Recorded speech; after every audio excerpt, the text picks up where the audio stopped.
منکم امۃ یدعون الی الخیر دعوت الی القرآن ویأمرون بالمعروف وینہون عن المنکر وَأُولَئِكَ هُمُ الْمُفْلِحُونَ،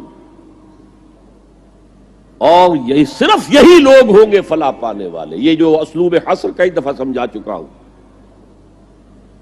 کہ ایک تو آپ یہ کہیں 8-10 آدمی بیٹھے ہیں،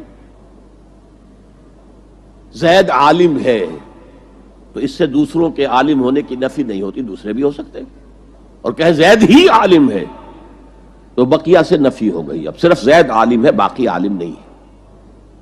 اس کو کہتے ہیں حصر، محصور کر لینا، کسی چیز کو کا احاطہ کر لینا۔ اولئک هم فلاح پانے والے صرف یہ ہیں، وہ سوئی ہوئی امت جسے اپنی ذمہ داری کا احساس ہی نہیں، جسے یاد ہی نہیں، جو بھول گئی، جس کا حال یہ ہے کہ وائے ناکامی متاع کارواں جاتا رہا، کارواں کے دل سے احساس زیاں جاتا رہا، اور وہ امت پوری طرح مطمئن ہے ہمارے لیے تو شفاعت ہو ہی جانی ہے، سیغفر لنا، ہمیں تو بخش ہی دیا جائے گا، لن تمسنا النار الا ایاما معدودات، ہمیں تو آگ چھو ہی نہیں سکتی مگر صرف گنتی کے چند دن۔ تلک امانیہم، یہ ان کے من گھڑت خیالات ہیں، امانی کہیں گے وشفل تھنکنگ، یہ ان کی وشفل تھنکنگ کے سوا کچھ نہیں۔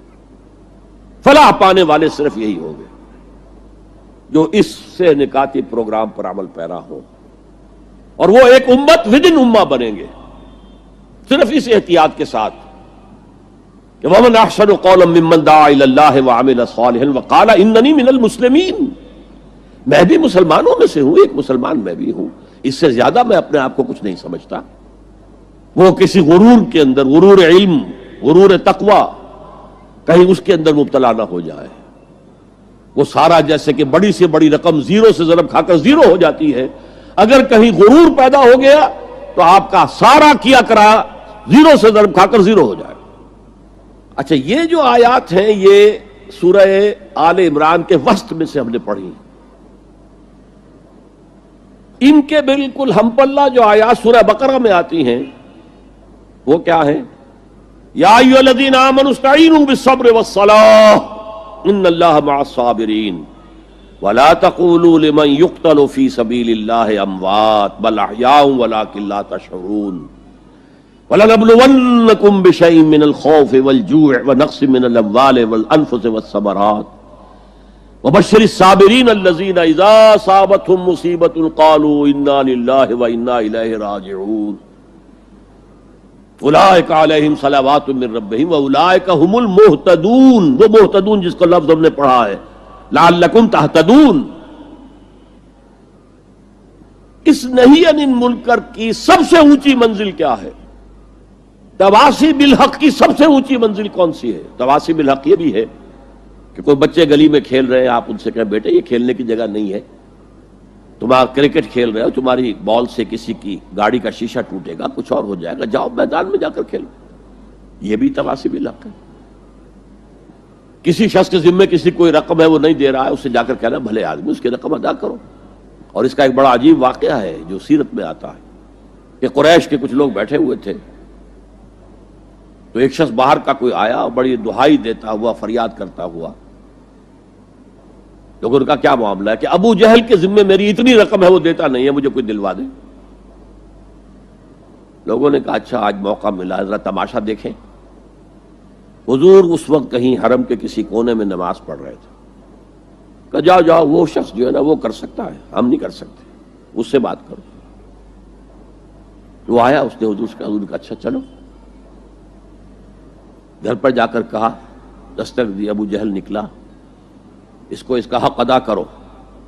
بے چونو چرا گھر میں گیا اور لا کر اس کی رقم اس کے حوالے کر۔ یہ روب حق ہے، حق کا روب۔ لیکن آج کل آپ یہ کام کر کے دیکھیں تو چھوٹا تواصی بالحق یہ ہے، بڑا تواصی بالحق سب سے بڑا، یہ کائنات اللہ کی ہے، یہ زمین اس کی ہے، اس کا حکم چلنا چاہیے۔ ان الارض للہ ان الحکم الا للہ لا یشرک فی حکمہ احدا۔ اللہ اپنے حکم کے اختیار میں کسی کو شریک کرنے کو تیار نہیں، نہ کسی فرعون کو، نہ کسی نمرود کو، نہ کسی قوم کو، نہ عوام کو، نہ پوری نوع انسانی کو، کسی کو شریک کرنے کو تیار نہیں۔ اب اس تواصب الحق کے لیے کھڑا ہونا گویا کہ ہر نظام باطل کو چیلنج کرنے کے مترادف ہے۔ اسی طرح میں نے عرض کیا تھا کہ انکر المنکرات، یہ انکر کا لفظ آ گیا تھا نا، ان انکر الاصوات لصوت الحمیر، تمام آوازوں میں سب سے زیادہ ناپسندیدہ آواز، انسان کی طبیعت پر بڑی ناگوار گزرنے والی آواز جو ہے وہ گدھے کی آواز ہے۔ تو انکر المنکرات کیا ہے؟ غیر اللہ کی حکومت انکر المنکرات ہے، اس کے خلاف جد و جہد ہاتھ سے کرو، زبان سے کرو، دل سے کرو، کم سے کم یہ ہے، ورنہ ایمان کا کوئی شائبہ موجود نہیں۔ لیس وراء ذلک حبۃ خردل من الایمان۔ اس لیول کے لیے پھر لازمی ضرورت ہے ایک جماعت، ڈسپلن جماعت۔ دیکھیے وہ جو 3 لیول ہم نے پڑھے تھے، پہلے لیول پر کوئی اجتماعیت ضروری نہیں ہے، اپنے نفس کے خلاف آپ خود ہی جنگ کر سکتے ہیں، میں آپ کے نفس سے کشتی نہیں لڑ سکتا، آپ میرے نفس کو زیر نہیں کر سکتے، وہ خالص انفرادی معاملہ ہے۔ اگرچہ کونوا مع الصادقین، اگر کچھ ایسے لوگوں کو ساتھ رہیں گے تو آسانی ہو جائے گی۔ خربوزے کو دیکھ کر خربوزہ رنگ پکڑتا ہے، کبھی کوئی ہمت جواب دینے لگے تو دوسرا ساتھی آپ کو سہارا دیتا ہے، لیکن کوئی جماعت لازم نہیں ہے۔ دوسرے لیول دعوت تبلیغ، اس کے لیے بھی جماعت ضروری نہیں ہے، ادارے، جیسے میں نے پہلے پاکستان میں انجمن خدام القرآن ایک انجمن قائم کی، اس کی ذیلی انجمنیں قائم ہو گئی، کراچی میں ہو گئی، ملتان میں ہو گئی، قرآن اکیڈمی لاہور میں قائم کی، اکیڈمیز کراچی میں، ملتان میں، فیصل آباد میں، جھنگ میں قائم ہو گئی۔ یہ انجمنیں، یہاں آئی آر ایف بہت بڑا کام کر رہی، اور بھی ادارے ہیں جو یہ کام کر رہے ہیں، لیکن تیسرے لیول پر نظام باطل کو جڑ سے اکھیڑ کر نظام حق کو قائم کرنے کے لیے جماعت، اور جماعت بھی معمولی نہیں، منظم جماعت، ڈسپلن